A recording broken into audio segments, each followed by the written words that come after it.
Ceci n'est pas un simple jeu Pong, mais bien la toute première console de Nintendo, sortie que au Japon en 1977 avec 3,4 millions d'exemplaires vendus, qui est bien la Color TV.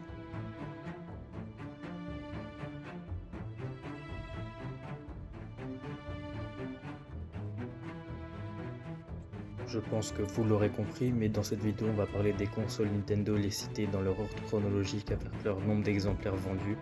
Je vous laisse avec cette vidéo, qui est la première de ma chaîne. N'hésitez pas à vous abonner, à liker, à commenter si ça vous a plu.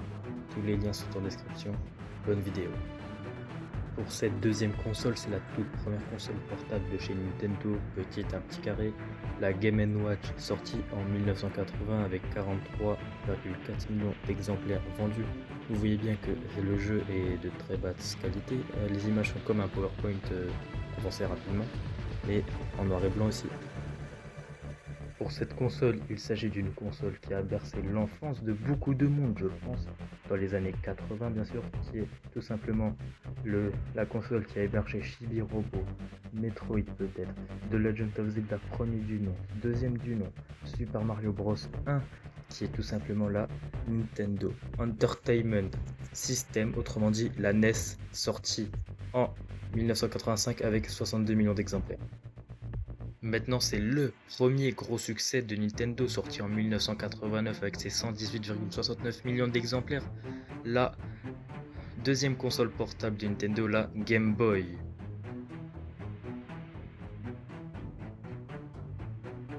Pour celle-ci, c'est la NES Top Loader, ou aussi appelée la NES 2, sortie en 1990, mais je n'ai pas trouvé son nombre d'exemplaires vendus. Cette console aussi, elle a dû bercer l'enfance de pas mal de personnes, mais c'est tout simplement la Super Nintendo Entertainment System, au Japon la Super Famicom, mondialement connue la Super NES, sortie en 1991 avec 49,10 millions d'exemplaires vendus. Elle a hébergé Super Mario World, Yoshi's Island, Zelda A Link to the Past, que des jeux connus.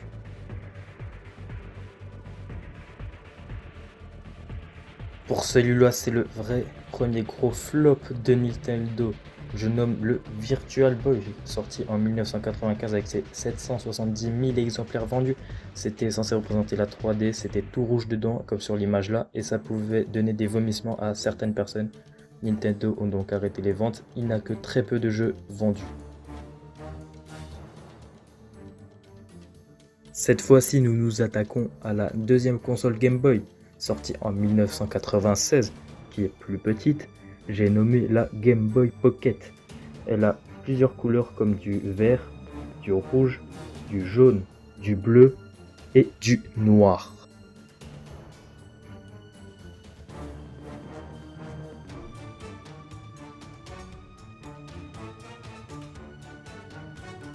Juste en voyant le jeu, je pense que vous savez déjà de quelle console il s'agit. En voyant Mario 64 ou alors Zelda Ocarina of Time, il s'agit bien évidemment de la Nintendo 64, sortie en 1996 avec 32,93 millions d'exemplaires. Elle amène la 3D avec ses 64 bits, comme dans le nom de la console.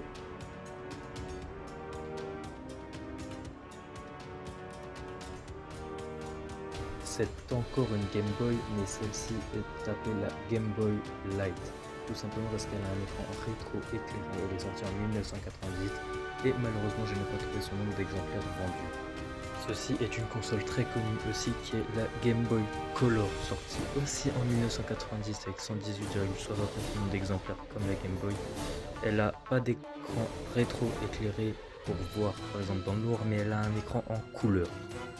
Ceci est la console Game Boy Color Pokémon qui sert uniquement à jouer à Pokémon. Elle est sortie en 1998.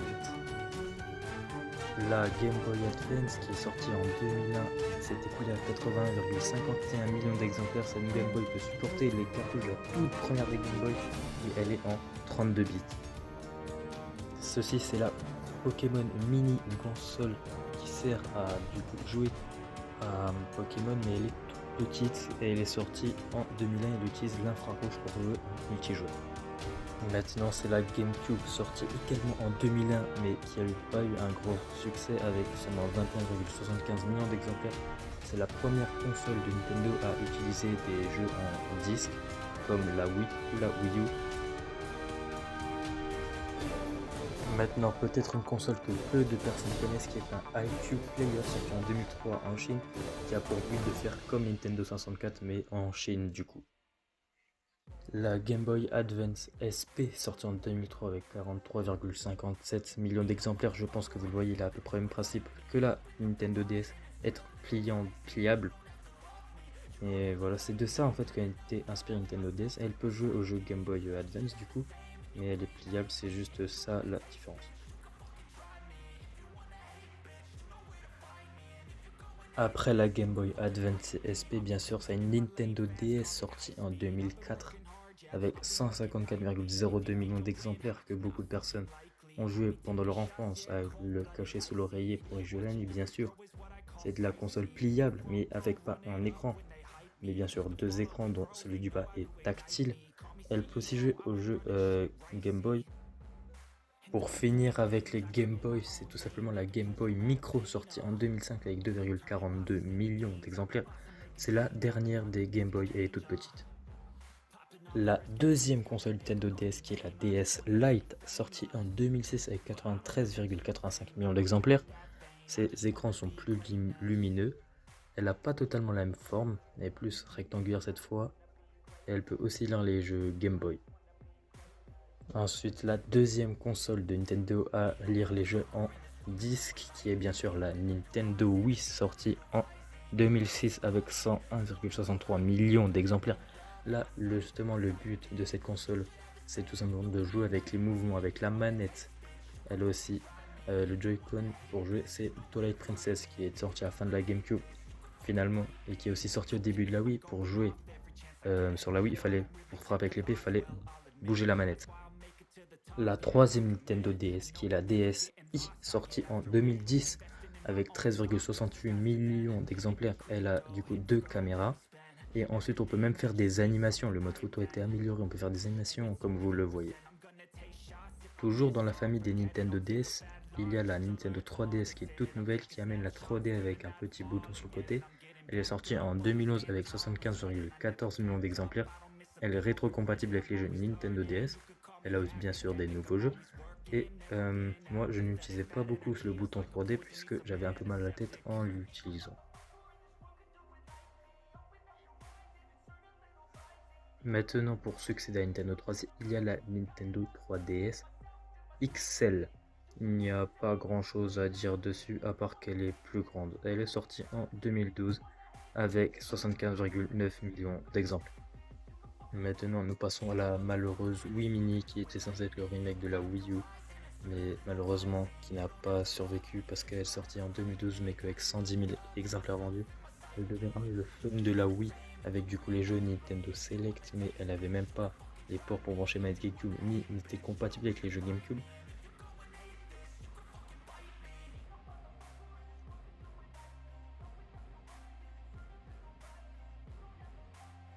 La malheureuse Wii U qui a été incompris est sortie en 2012 avec 13,50 millions d'exemplaires vendus. Elle a eu des très bons jeux, mais le message pour la Wii U a été mal transmis à travers les pubs, vu que c'était justement le gamepad qui était montré, non la Wii U en entière. Donc les gens auraient pu penser que c'était un accessoire. Il y avait plein de bons jeux à utiliser, le gamepad justement c'était bon jeu. Et là, comme par exemple vous pouvez dessiner. Et il y a aussi l'exemple du coup qu'on pouvait jouer pas que sur la télé. C'est déjà une idée de la Switch en fait. C'est pour ça que la Wii U c'est en quelque sorte l'ancêtre de la Switch, puisqu'il y avait déjà cette idée de console hybride.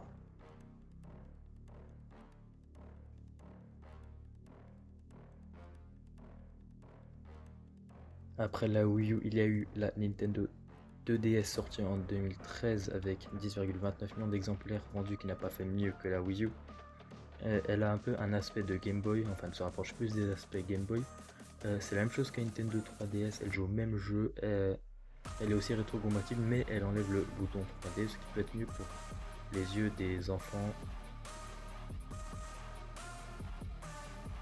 Ensuite, la New Nintendo 3DS et la New Nintendo 3DS XL qui sont sortis les deux la même année en 2014 avec 2,5 millions de ventes. La New Nintendo 3DS XL, c'est la même chose que la New Nintendo 3DS, juste elle est plus grande. Voilà, sinon ça reste le même principe des Nintendo 3DS en fait. Juste la New Nintendo 3DS classique, ses coques sont changeables en fait.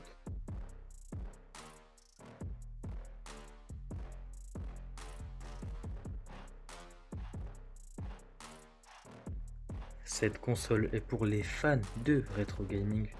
Elle est sortie en 2016, elle a eu 2,3 millions d'exemplaires. Je pense qu'en voyant les boutons, vous avez deviné. C'est la Nintendo classique mini NES. C'est en gros une petite NES, logique, mais pour le rétro gaming. Elle se joue avec les mêmes manettes et les mêmes jeux, du coup préinstallés. Dans le même principe pour les fans de rétro gaming, il est sorti en 2017 avec 5,28 millions d'exemplaires. Il y a eu la Nintendo classique.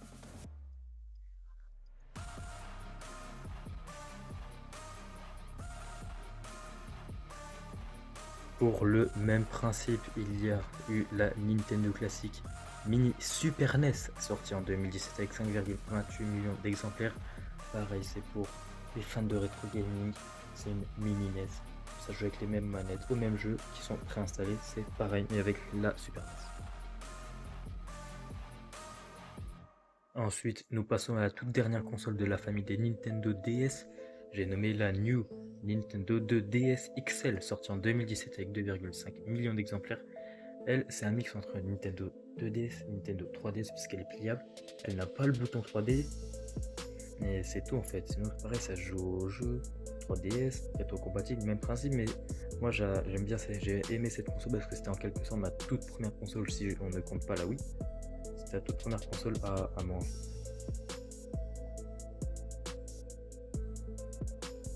Ensuite, cette console, en voyant ce jeu, je pense que vous l'avez deviné en voyant celle d'après, of the Wild, c'est bien sûr la Nintendo Switch sortie en 2017 avec 152,12 millions d'exemplaires. Cette console est une console hybride. Elle part du même principe que la Wii U quand vous la regardez en portable. Elle a à peu près la même forme que le gamepad. Quand on peut jouer sur télé, mais on peut aussi jouer sur petit écran. C'est à peu près le même principe que la Wii U a voulu faire, mais qui n'a abidé. Alors que cette console, avec les manettes détachables en plus, ils ont tout compris Nintendo, mais ils auront réussi à faire mieux, vous verrez. Toujours dans la famille de la Nintendo Switch, il y a la Nintendo Switch Lite, sortie en 2019 avec 18,40 millions d'exemplaires. Elle est plus petite, elle ne peut pas se jouer en salon vu que c'est qu'une console portable, et les manettes ne se déclipsent peu, mais comme vous pouvez le voir, elle a plusieurs coloris.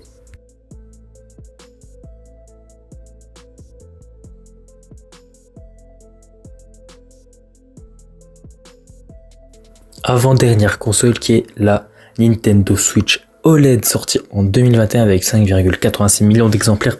Son écran est plus grand et ce n'est pas un écran LCD mais bien sûr un écran OLED comme le nom l'indique. Même principe, Joy-Con qui se détache avec des rails, portable, console de salon, même principe qu'une Nintendo Switch classique. Maintenant pour cette toute dernière console de cette vidéo, il s'agit pas de Nintendo Switch comme vous le voyez, mais bien sûr de la toute dernière console de Nintendo. Je vous laisse le deviner, mais vous l'avez sûrement parce que c'est la plus récente.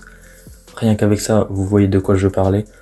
Sortie cette année en 2025, actuellement avec 10,38 millions d'exemplaires. C'est la Switch en plus grand. Les manettes aussi sont plus grandes, l'écran est plus grand, mais c'est encore un écran LCD. Et elle a deux ports de charge, un en dessous, un au-dessus. Les manettes se déclipsent avec des aimants et se clipent. Avec les aimants, je veux bien. Elles ont aussi un mode souris, j'ai oublié. Je veux bien parler de la Nintendo Switch 2.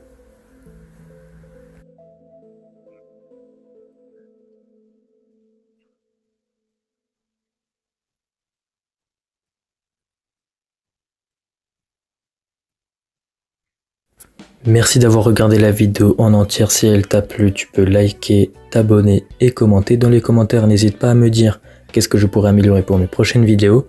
Les liens de Discord et de ma chaîne Twitch sont en description ou en bio. Et moi, je te dis à la prochaine.